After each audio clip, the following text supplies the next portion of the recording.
Hey Propel, good morning. This is week 5 of Cliffhanger. We are so glad that you joined us today. This is going to be the best closeout we've had in a long time. We are so pumped and excited that you've decided to join us here in Propel today. It's game time.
You give life, you are love, you bring light to the darkness, you give hope, you restore every heart that is broken, and great are you, Lord.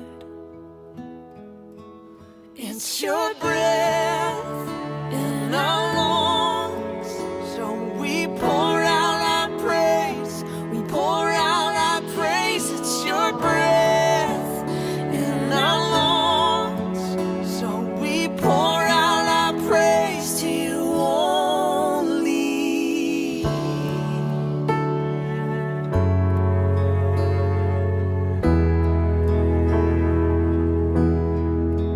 You give life, you are love, you bring light to the darkness, you give hope, you restore every heart that is broken. And great are you, Lord. It's your breath in our lungs, so we pour out our praise. We pour out our praise. It's your breath in our lungs, so we pour out our praise to you only. It's your breath in our lungs, so we pour out our praise. We pour out our praise. It's your breath in our lungs, so we pour out our praise to you only.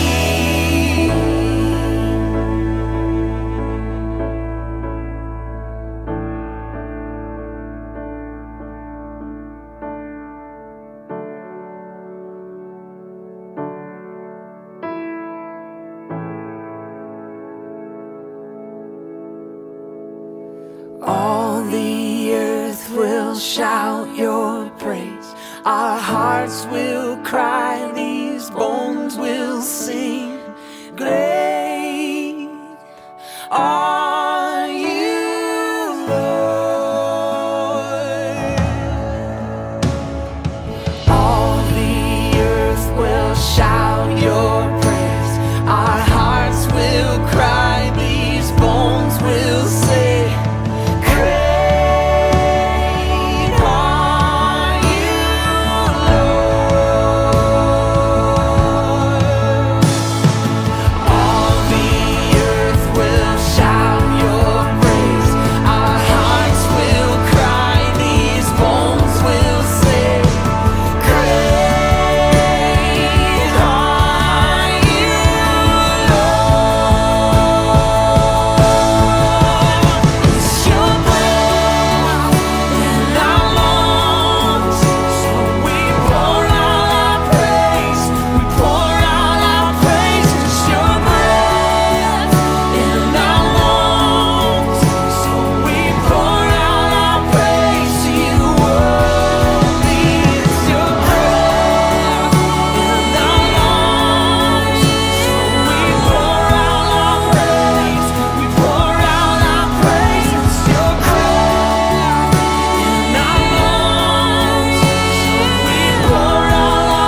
Welcome to Story Lab. This week, we're talking about grit, while we take a look at the story of a group of people who were stuck between an army and, well, the deep Red Sea. Oh, and we're also going to be doing this.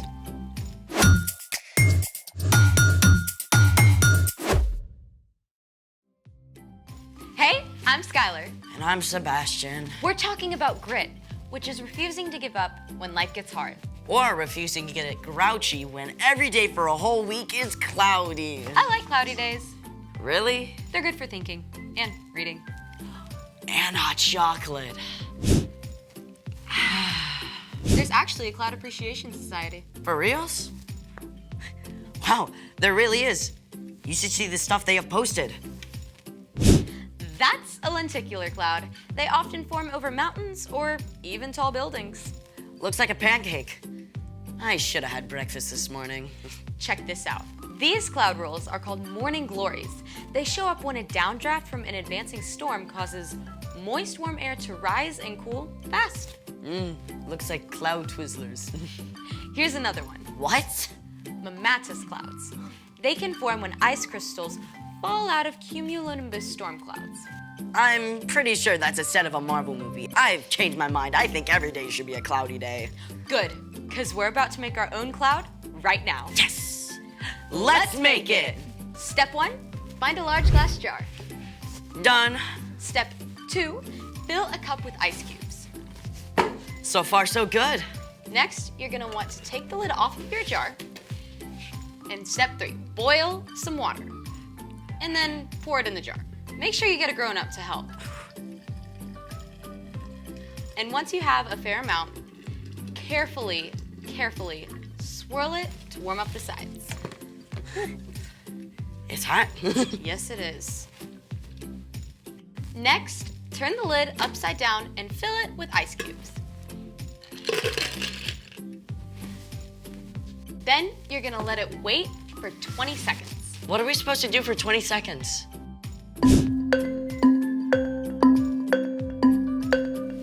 This next part has to be fast. Step 6. What's gonna happen is you're going to remove the lid, pump hairspray into the jar, and then immediately put the lid back over it. Are you ready? Yes, I'm ready. Can you do it? I can do it. Okay, 3, 2, 1. I can see it brewing. Release the cloud. Oh, that's so cool. Bring on the cloudy days. Good, because there's a ginormous pillar of cloud in today's story. It's time for The story before the story. Today, we're in the second book of the Old Testament, Exodus. God made a plan to bless the whole world through one family, the Israelites. But for hundreds of years, the Israelites had been enslaved in Egypt. They cried out to God for help, and God sent a man named Moses who faced down the king, Pharaoh. After a lot of crazy plagues, Pharaoh let the Israelites go. But even though the Israelites were free, they're not yet safe. And that's where our story starts. Hey everyone! Okay, so as we all know, the Israelites were all packed up. Thousands and thousands of people, families, kids, herds, and flocks. You can imagine, they couldn't move very fast. God was leading them every step of the way, away from Egypt, appearing in a pillar of cloud during the daytime and a blazing pillar of flame at night. At last, the Israelites came to the Red Sea, which stood between them and the desert road to Canaan. But while the Israelites set up camp along the shore of the Red Sea, back in the palace, Pharaoh was having serious second thoughts. What have we done? We've lost all our workers. Prepare 600 chariots at once. Pharaoh jumped in his chariot and led an army of chariots and horsemen racing across the desert after the Israelites. The galloping horses and rattling chariots kicked up clouds of dust, and soon the Israelites could see them coming. There was no way they could outrun the Egyptian army. The Israelites were trapped. Why did you bring us out in the desert to die? It would have been better to stay in Egypt than die out here.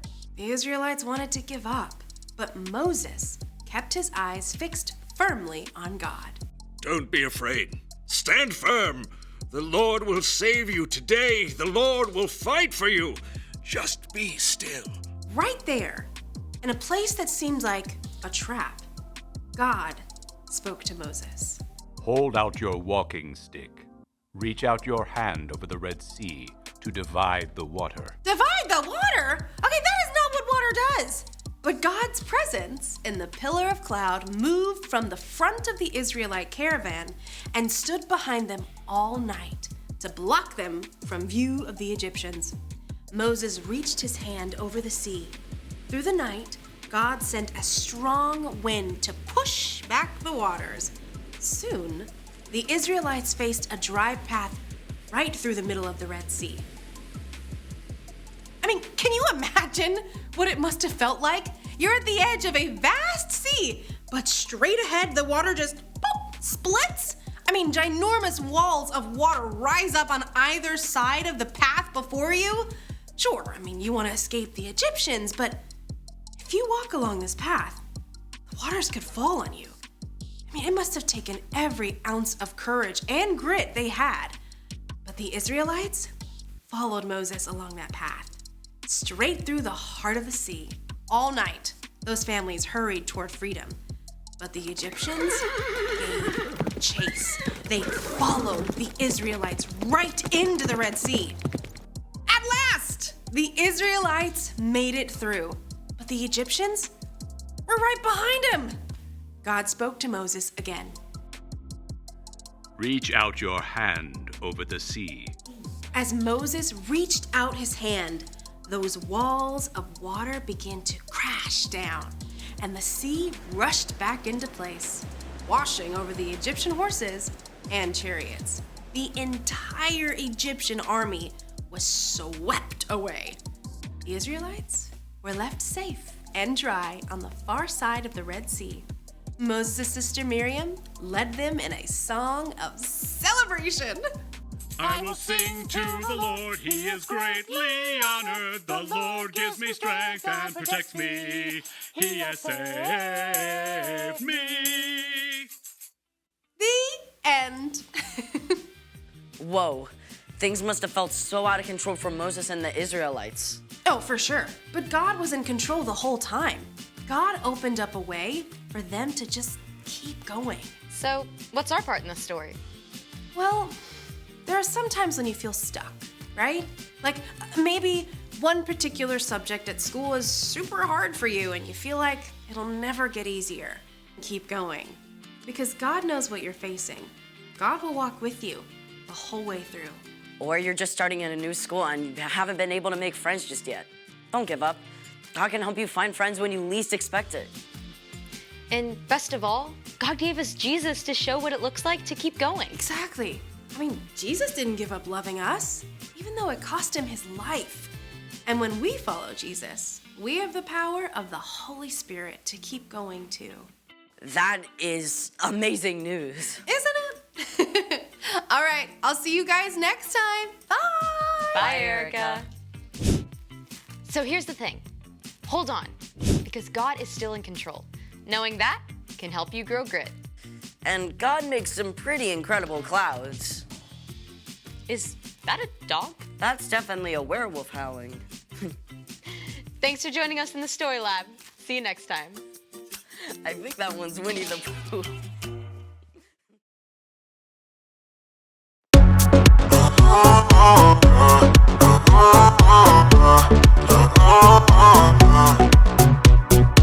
Everything keeps telling me to quit and not go where I'm going. But I'm never ever gonna stop, and there's no signs of slowing. Ooh,